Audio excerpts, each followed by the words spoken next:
HR Minutes, a presentation of the South Carolina Chamber of Commerce. I'm Tim Timmons, Vice President of Human Resources for the Chamber, and with me today I have Lee Depret-Bixio from Ogletree Deacons Law Firm. And we're going to talk today about immigration, the South Carolina immigration law. Up July 1st, I think is what I call D-Day coming up. Mm-hmm. So, Lee, how about tell us kind of what's going on July 1st, what's going to change, and then we'll go from there. All right, sure. July 1 of this year, the South Carolina immigration law is going to take effect for all employers, regardless of size. July 1 last year, 2009, the new law took effect for all employers that had 100 or more employees. And what the law does is it requires all South Carolina employers to take additional steps to verify the employment authorization of any new hires. So, you know, a lot of the employers, smaller employers that have 100 or less employees, think, you know, presumably that they don't have any immigrants or they don't have any foreign workers, so this law, you know, doesn't apply to me. So I think come July 1, a lot are going to be surprised when LLR, the Labor Licensing and Regulation, the agency or department that's enforcing the law, when they come knocking at their door to conduct an audit. Is that who's doing that? LLR is doing that? Yes, LLR is responsible for enforcing the law as it pertains to private employers. Are they doing that now? They've been doing it since July 1 of last year? Yes, and they are vigorously enforcing the law. Once the law took effect, they immediately started conducting random audits. They had initially 10 investigators who went around the state, and now they are up to 23 investigators. Do you know how they decide who to interview? Well, it's I guess review? They say it's random, but they've come out and said that they will target those employers that typically have an immigrant workforce. You're going to do examples of that? Well, typically you can see the construction, hospitality, you know, agriculture, you know, those types of industries. So what they'll have to do is either use the E-Verify program, which is the federal program online.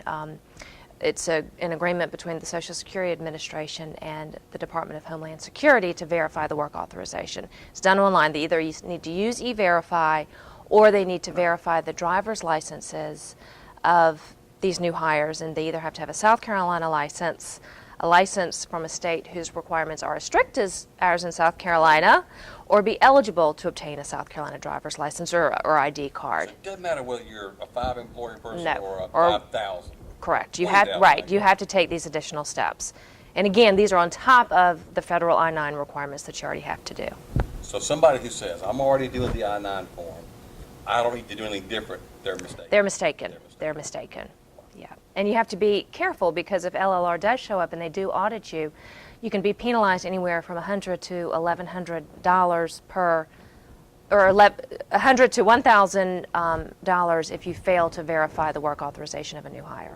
Are there any, you have to have separate files for E-Verify stuff? Well, what you want to do is, well, for federal law, you want to keep your I-9s and E-Verify verification documentation separate. You want to have a separate file. Now, for South Carolina, the law itself doesn't say that you're required to maintain documents. However, if you're audited, you're required to produce documentation to prove that you're in compliance. So clearly you have to maintain documentation. Okay. Yeah, so what we do is, what I tell our clients is to make sure that they do have just a separate, just like they have a separate I-9 notebook or files, to have a separate South Carolina file, and either have a copy of the E-Verify printout or to make copies of the driver's licenses or IDs that they review. Let's go back to the I-9 for a second. Were people already making copies of driver's license for I-9? They were. Employers can choose to make copies of documents that are presented for I-9 verification. However, with the I-9 verification process, you cannot tell your employee, your new hire, what documents to present. They have the choice. The options. So they don't. Right. So there's a problem here. There's a little inconsistency, because you know, say we're going through the I-9 process. I need to see one of these documents from the list of 3, or 1 or 2, and then you say, okay, we're finished with the I-9 requirement verification process. For South Carolina purposes, I need to see a driver's license, which is in direct violation of what you're allowed to do under federal law. It gets confusing. It's very confusing, and there's several inconsistencies. Yeah, there are inconsistencies, and another inconsistency is that the South Carolina law gives you 5 days to actually verify the work authorization of a new hire, where federal law you only have 3 days to complete the process.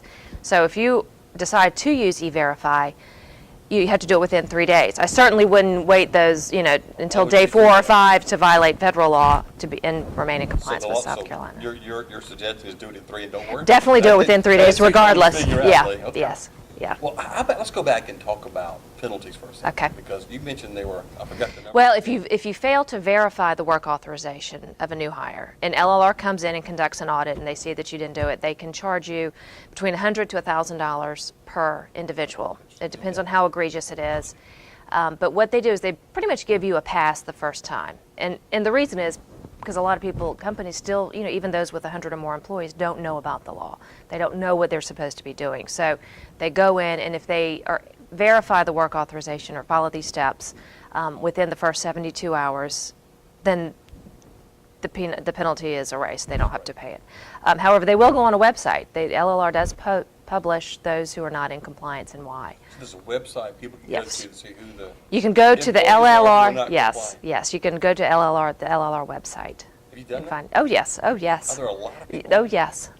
But again, it's because usually they just don't know. I mean, I don't think employers are purposefully, not trying to comply with the law. It's just because they weren't aware of it, or they didn't know what they needed to do. Lee, one other question I wanted to ask you, and again, we probably should have taught this off air before we did this, but I've heard a lot of talk about unions and somehow going back, it used to be, if you're having a campaign, people would call into OSHA and file a complaint and those kind of things to get the feds in there. Mm-hmm. Are we having any activity where the unions are using the ability, I guess, to tell?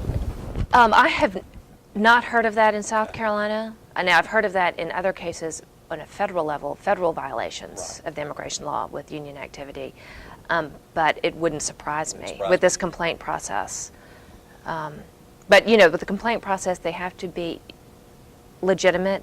Okay. They have to fill out a form. They have to state their names, their, addresses, the who they person are. filing it Right. can't If just someone call files a and say, random complaint, yes, they're not anonymous. Well, that should help some. It should help some, but I think, I was with Jim Knight last week at a presentation at the Chamber in Charleston, and he said that, he thinks the majority of the investigators are going to be very busy, probably, following complaints and looking at following How through. many investigators do they have now? If you talk to 23. They have 23 now. Yes, they had 10 to investigate or to audit about 2,200 employers with 100 or more, and now they're like 110,000 small employers. So they're going to be very busy. They weren't even doing it 2 years ago. They were not even And now doing they've got yeah. new employees that are doing this. They have lots of new employees Any that are idea where doing they're coming this. from? Are these people Yeah, trained? they're yes, they're.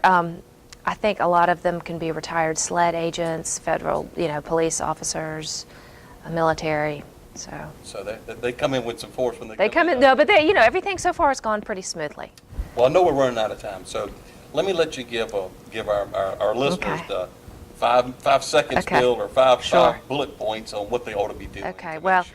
they need to understand that everyone's subject to the law, for starters. And then they need to decide what method works best for them to verify these new employees that are hired after July 1 of this year. Either the E-Verified, is that, feasible for your company, or the driver's license method.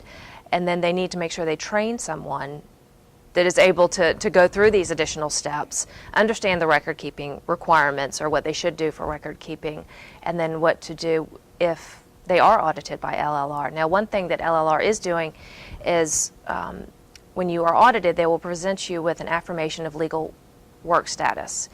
And what that does is, because LLR thinks that they can go back and verify the work authorization of employees that were hired before the actual effective date of the law. Yes. So they've come up with a compromise where if you can affirm or sign off on this affirmation that you are in compliance with basically with federal I-9 requirements or federal immigration laws, and if you can sign off, they will not bother you or not ask to speak or see documentation regarding these employees hired before July 1.